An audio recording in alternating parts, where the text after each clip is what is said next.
Okay, let's talk about P3 and P4 of Lura.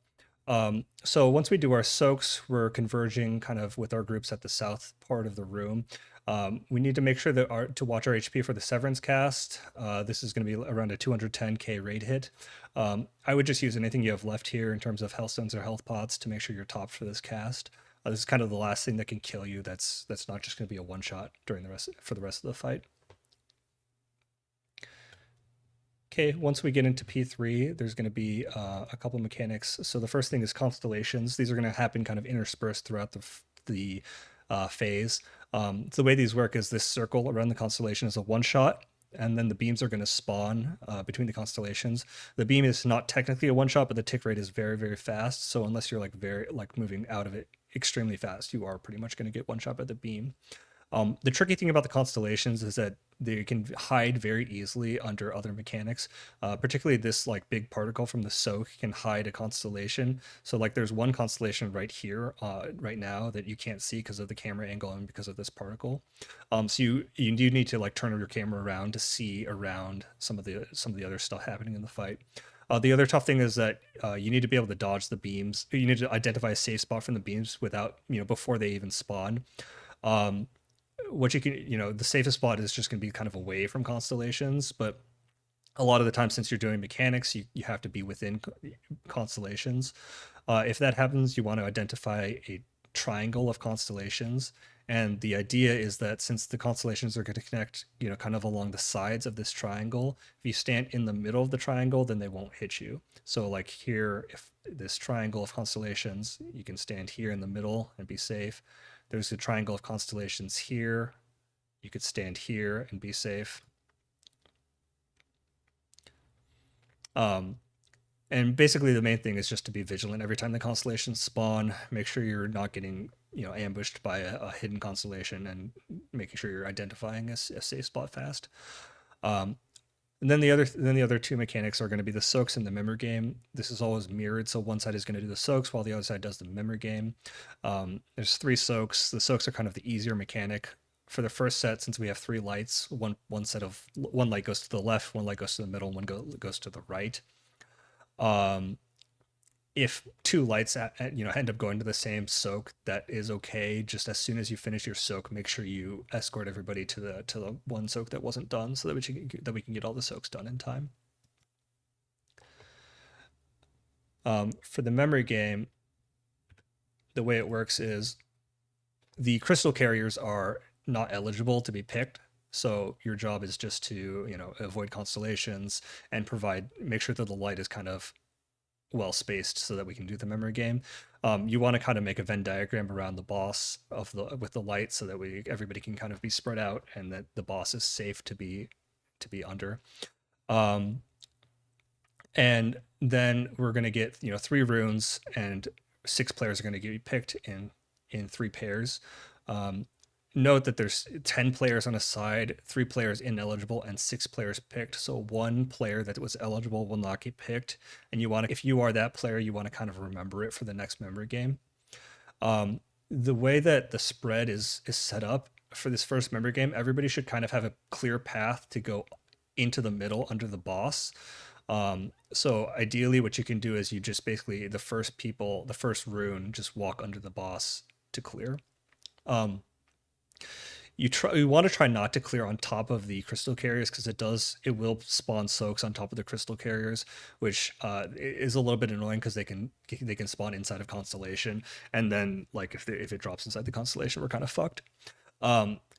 When you do collide your runes, it does do around 270k, which is a pretty big hit. But the thing is, there's not really any other damage that occurs during this phase, so you'll kind of, it's a little bit scary, but you shouldn't really actually be in any danger from the hit from that.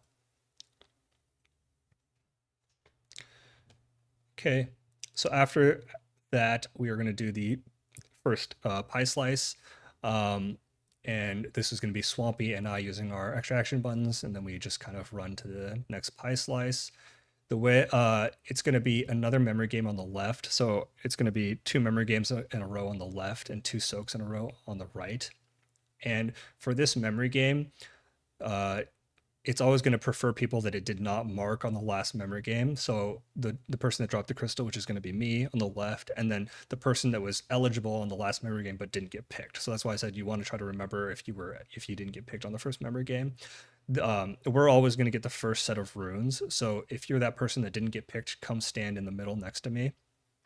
The exception to that is if we did have a death between the two memory games, then whoever died is also an option. So don't just slam instantly, to try to clear the first rune if that happens. If we did have a death, don't just instantly clear. And then that also applies for the right side for the second memory game, but it's a little bit more delayed, obviously, so there's more opportunity for people to die.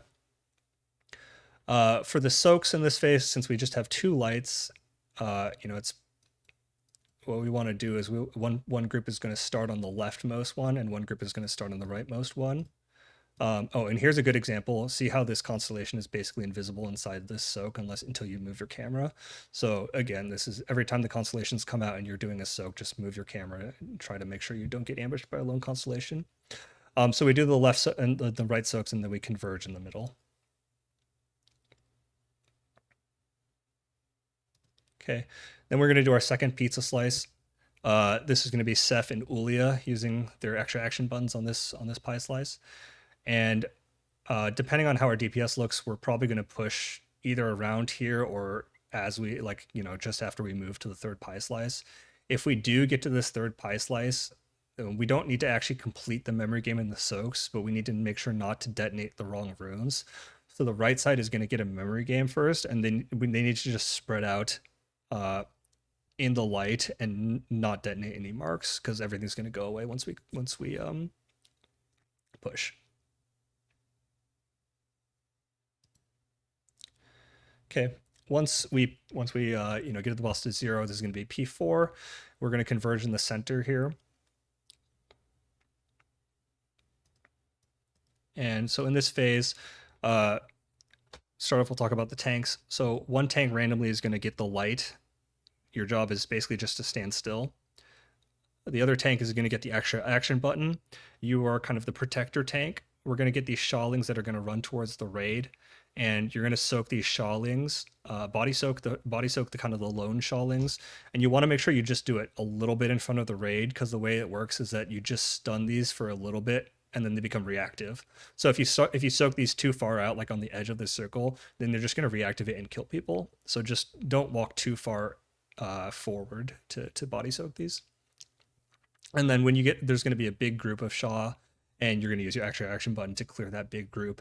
Make sure you don't jump when you do this, because you will Z-axis them all and you will all die. For everybody else, the mechanic is we're going to get 3 of the intermission blazes. And these are going to go left, right, and then left. One thing is you need to know if you're targeted, and it is a little bit tough since we're all pixel stacked. So you want to make sure that you have your private aura sounds enabled, and you should get a targeted noise from NSRT. You can confirm this by in intermission. If you get one of these, it should say targeted. So make sure that next time we're in intermission, just make sure you're getting that notification. Just like in the intermission, these can have different orientations. So basically one of the orientations is going to go, if you just move to the left, it's going to go straight through the raid. So like this one is. This means you need to kind of go left and then go either forward or back so that you don't, fuck the whole raid. The other orientation, this orientation, right, if you just go to the right, you're totally fine. You're just going to miss the entire raid. So you just need to look, basically, just focus when you get the blazes, look and make sure you don't hit the pixel stack.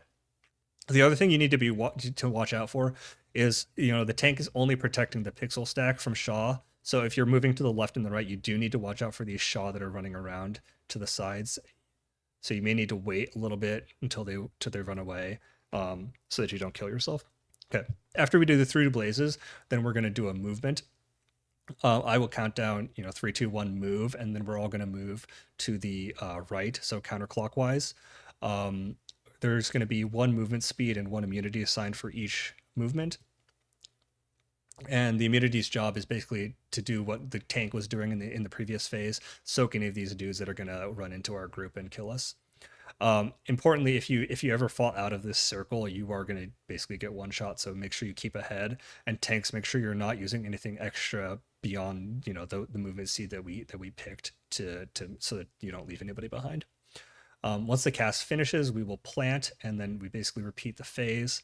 So then we get blazes left, right, left again.